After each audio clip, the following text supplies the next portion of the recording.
श्री जय श्री जयदेव गल्ला जी।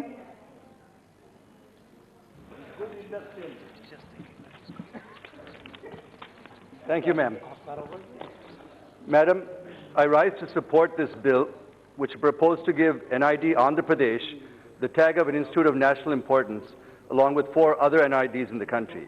And I'd like to thank the Honorable Minister, Sri Piyush Goyal ji, for this, madam.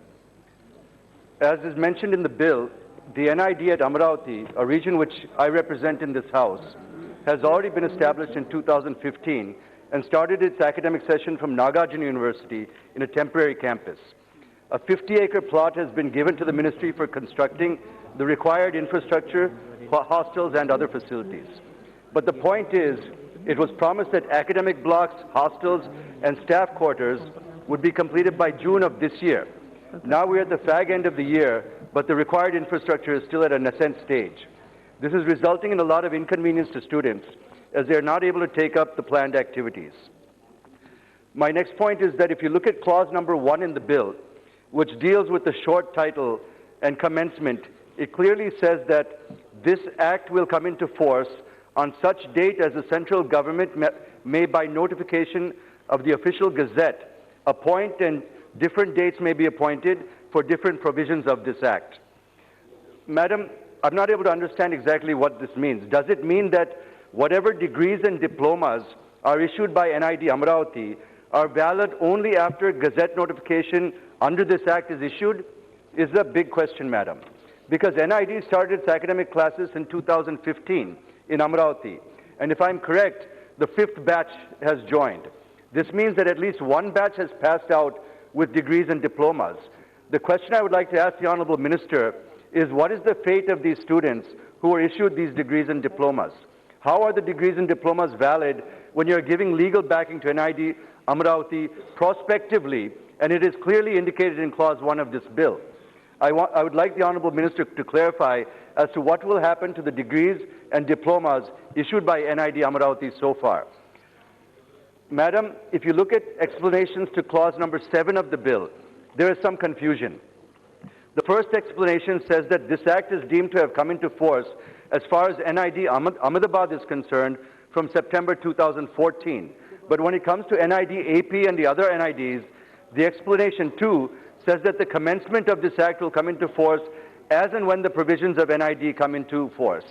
It means it will come into force only when notification is issued, as is mentioned in clause 1. So I want to ask the reasons behind this discrimination between NID Ahmedabad and the other NIDs in this country, madam. And what will happen, again, as I mentioned, as I asked earlier, to the degrees and diplomas issued by NID AP so far. Finally, madam, Mr. Shekhar Mukherjee, the director of NID Amaravati, has rightly said that design is neither a decorative art nor is it about technology or fashion. Design is an attitude, a way of life, and is not exclusive but inclusive and should always be human-centric. But if you look at design education in our country, it is still at the rudimentary stage, as it is a new subject for our country. It is surprising to note that we are still at an ascent stage in designing, in spite of having such a rich treasure of arts and crafts when compared to the Western countries. So I would like to know from the Honorable Minister, how can we connect our talented artists and artisans with students of design to create a new Indian renaissance of design and to make India the design hub of the world? Secondly, madam, there is a PhD program in NID Ahmedabad, but in NID Amaravati there is only a bachelor's and master's program in design. So I would like to know from the Honorable Minister, when is he going to introduce the PhD program in NID Amaravati? And finally, madam, before I conclude, the Honorable MP from YSRCP spoke about Amaravati, and I need to respond to that.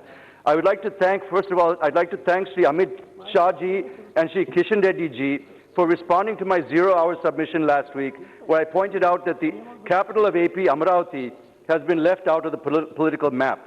Within a day, this was released and corrected. So I'd like to thank the Honorable Ministers, madam. But madam, in Amaravati, 9,000 crores has already been spent to build the city.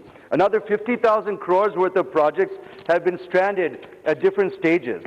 The election promise of Sri Nara Chandrababu Naidu in 2014 was to build a capital as great as Singapore. And Singapore was brought in to help us develop the master plan. Foster and Partners, known for their iconic Apple headquarters in California, from London, were brought in as architects. The NID Amravati was also brought in to work along with these world-renowned architects, and they are richer for the experience, madam. It is ironic that the Honorable MP from YSRCP is talking about design when all they have done since coming to power is only stopping and destroying what has already been built. Thank you, madam.